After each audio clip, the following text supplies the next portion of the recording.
2019 Mountain Dew GSL Season 3 Code S Reversal. Welcome back to the GSL Group G here in Season 3 2019, coming to you with a game number 2. You know what that G doesn't stand for, by the way, to derail you? Doesn't stand for Gumiho. Oh my god, you're right, it doesn't. An unbelievable result in game number 1. Yeah. Gumiho just getting, I hate to use this word too often, but getting dumpstered by Whoa. Armani there. That is a crazy word.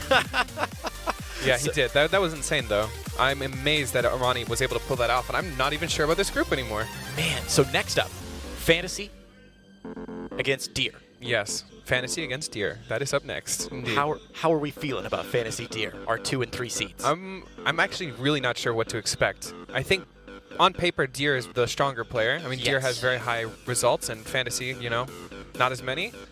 But at the same time, Fantasy plays a very different style than most Terrans. That's true. So it could be hard, it could be easy. This could be really one-sided, it could be very close, you know? Sure, so Deer, our Protoss player, I was just checking, Fantasy's picked up by Pixel 1 is his new team. Parting, also on Pixel 1. Do you think having a new practice partner as a Protoss is going to be anything like it, or are Deer and Parting styles so different that it's not going to give him any real support? I'm not sure, actually, of how much they practice. I don't know. I don't think that Parting and Fantasy sit down and practice too much. Okay. I think Parting or Fantasy probably picks certain players that act more like Deer than Parting himself. Sure. But we'll have to see if he comes in prepared. Cobalt first game. I'm so happy. And it was Deer's pick, which is interesting. Yeah, going for Cobalt as a Protoss player. I mean, Cobalt, a big wide open map, 4-player map, right? The only one in the pool, I believe. Yeah, this is crazy to me, but sure, I'm ready to be mind blown. Do you pick this with a specific, I mean, obviously with a specific chi strategy in mind? I guess we'll have to find out as we get into game number 1 of match 2.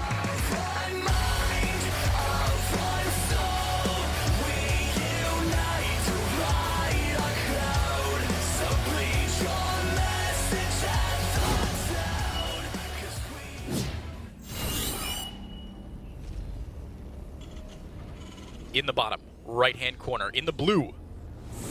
Pixel 1 Fantasy.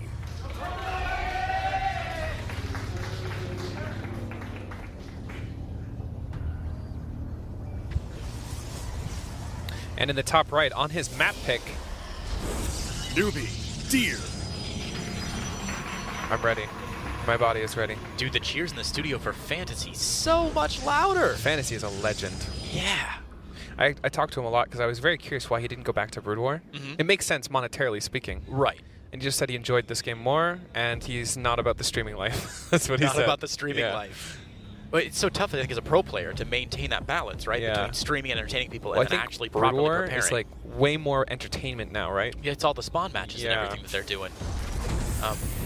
So it's nice to see somebody come back to StarCraft 2 specifically. Yeah, a great sponsor and a great message for our fans there that StarCraft 2 can hold its own as an entertainment product. Yeah.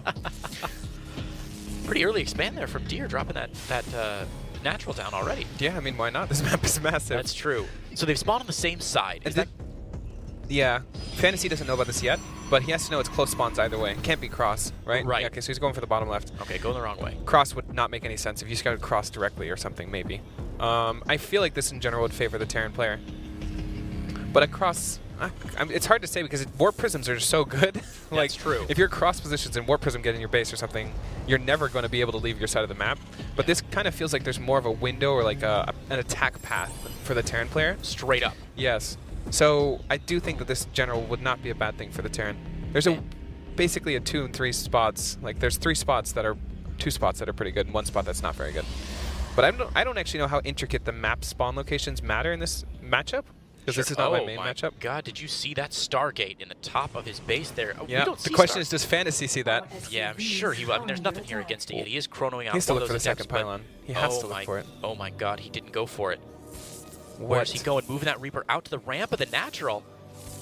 I'm surprised he didn't look for the second pylon, but he doesn't want to lose this Reaper either. Wow. Okay, so unscouted here we go. Stargate. Nah, it's gonna come back in. Oh yeah, there it is. Okay. He's just waiting for the Adept to leave, I guess. Ah, smart timing there, obviously from Deer. Go in, go in. There it is. Sees it. Okay. Nice. So now that you know it's a Stargate, is this going to change the game plan for either player? Is it likely? Oh, that's huge for this to get out if it gets out fully. Because it can always come back in. Right. Oh, wow. It changes a little bit, obviously, because you need to be at home to not just lose. Sure. Now we see a second barracks going down. Looks like no factory yet for Fantasy. Third command center on the high I ground? like this. This is great. Wow. I mean, like, immediately assuming that it's Stargate, you probably don't want to be too aggressive. Right. I mean, Phoenixes are pretty strong, especially if you're doing any tank pushes or anything like that. But you don't need to worry about being killed if you see a Stargate, right? There's nothing like a Twilight or a Robo Charge or Blink or some kind of It's just gonna crazy destroy timing. you. Right. And So- with a bunch of Marines out, he's got to feel good about his defense as well. Right. So feeling great about a defense and nothing really coming your way, why not take the third? Yeah, man, especially on a huge map like Cobalt. I mean, once you get a couple tanks out as a Terran player, spread that damage out, push the Protoss back. How's the third base on Cobalt as a Terran player? Do you think it's tough to hold? No, not particularly. Okay. Like there's a ledge over top, you can put tanks and stuff. We see Okay. a quick stim. Wow, yeah.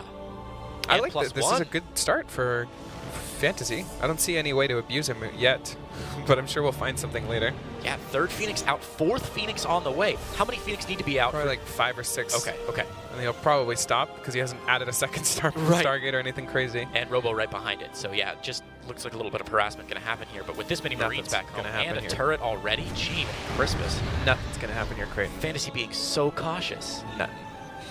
Robo and a Forge on the way. I like the Forge decision. Nothing's going to happen. Almost go for double Forge. Like the thing is, I don't know if Deer has picked up on how greedy this actually is, right? Sure. Like if you know there's a third CC, double Forge, take your third, do whatever. Absolutely. But you, at the same time, the Terran, or the Protoss has to be just as scared as the Terran for a lot of these 2-base timings. With such a high Marine count too, there's 2 racks at least. At least, yeah. We do see the factory just about to finish here for Deer, or for Fantasy rather. But yeah, first factory, pure Marine now. Stim, no combat shields. Ooh, Colossus, no third base yet though. Oh my goodness. I like the Colossus decision. Can you I still think he might actually be a little bit scared of a timing. Because like I don't see why you wouldn't take your third. Ooh, nothing in the main here. There are going to be a lot of SCVs to go down here. The Marines rallying up here, but wow, 5, 6, maybe 7? 6. Okay, 6 kills, not bad for 5 Phoenix. No third CC scout though. Ah, that's true. I think this is fine. With 3 CC, like losing those SCVs is annoying, but that's true, 3 that's CC true. you can at least produce them quite quickly. It's good to see Deer staying active with these Phoenix. So many players, build 5 of them, get pushed away, and then they just kind of chill for a while. But Deer staying really active. Still is not scouted. That CC, though, you're right. It's a great spot. Yeah. Okay, third is down. Okay, so both these players playing very greedy, well, very macro-oriented. We're going to see a mid to late game, I PPT. guess. Yeah. I agree. First Colossi up +1.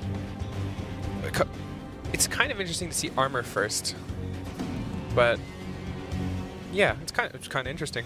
Armor first? Armor first for the Terran player. No, he's already got +1 done. Oh, does he? Yeah. Okay, then he has 1-1. Never mind. I was Yeah. gonna say that would make. He started his +1 when he started his stim, like right at the beginning of this. I thought he was going for like a +1 push or something. This is good because you're just trying to match the Protoss's upgrades. Yeah, and with only Without, one like, forge down. Heavily committing. Like if you go double engineering bay, now that is just mad. But 1 engineering bay, that makes a lot more sense. I was like trying to figure out like why would you go combat or armor first? This makes more sense. All right, so third base finished up for Deer here. Fantasy not floating his over just yet, being a little bit more cautious. And then Twilight behind this. To see which third he takes, because I think both have, merits. Yeah. What do you weigh in your head between taking the one that's closer to the Protoss position or taking that one at the 5 o'clock? Defensibility, right? Right. I don't think you want a prism bouncing between your third and your main. That would be really obnoxious. Sure. At least the natural's blocking that from happening. So possibly you take that CC because of that. Good call, and that's exactly what he's doing. We can see on the minimap he's floating that CC up to that position. Okay, some cannons going down. Looks like a little expeditionary force for Fantasy. Gonna pop to the middle of the map, but Deer ready to meet him in battle, man. Yeah, I mean you do not want to fight that. No. Third Colossi on the way. Little drop coming in, but the drop barely spotted. Oh, ouch. Gumi getting pushed away. Yeah. And that drop took the long way around like it was a Supertramp album as well. Look at the Phoenixes where they're positioned now. If that drop gets loaded up again, you're not in a good spot. Protecting that island base that I'm sure Deer is eager to take at some point in this game. Yeah. Have you ever seen the island bases taken on Kola? Okay, forcing an evacuation here out of the third. That's unfortunate as Fantasy did just get that down. Deer doing a good job putting a lot of pressure on here. Yeah. I actually helped design this map, and they asked me about the island bases. I said, I don't think anybody cares about the island bases, so you just leave them in. Because it'd be really weird if this was like nothing. Yeah, right. It'd be massive open airspace. I mean, either way. That's so funny. Okay, so Templar Archives, Charge. I mean, everything you would expect to see, right? Yeah, this game is just going on. Okay, this is a little bit bad. Gumi. Thank goodness that island base is there. Yeah, Fantasy, by the way. Fantasy. Oh my gosh, I called him. It's Gumi. okay. They're basically the same player. They were both playing in blue as well. Oh my gosh. Yeah. All right. And they both yeah, it's okay. I'll forgive you for And that one. they were both. If it doing was like medevac Maru and drops. Gumio, I'd be like, how? How do you even mess this up? But Fantasy Gumio, totally reasonable. I kid you not, my first cast with Artosis, I called him tasteless within like the first 3 minutes. Ooh, that's a nice. He pretended like it was a compliment, but Oh, he was dying inside. he didn't talk to me for an hour after that. It's embarrassing. Okay, Armory going down for the +2.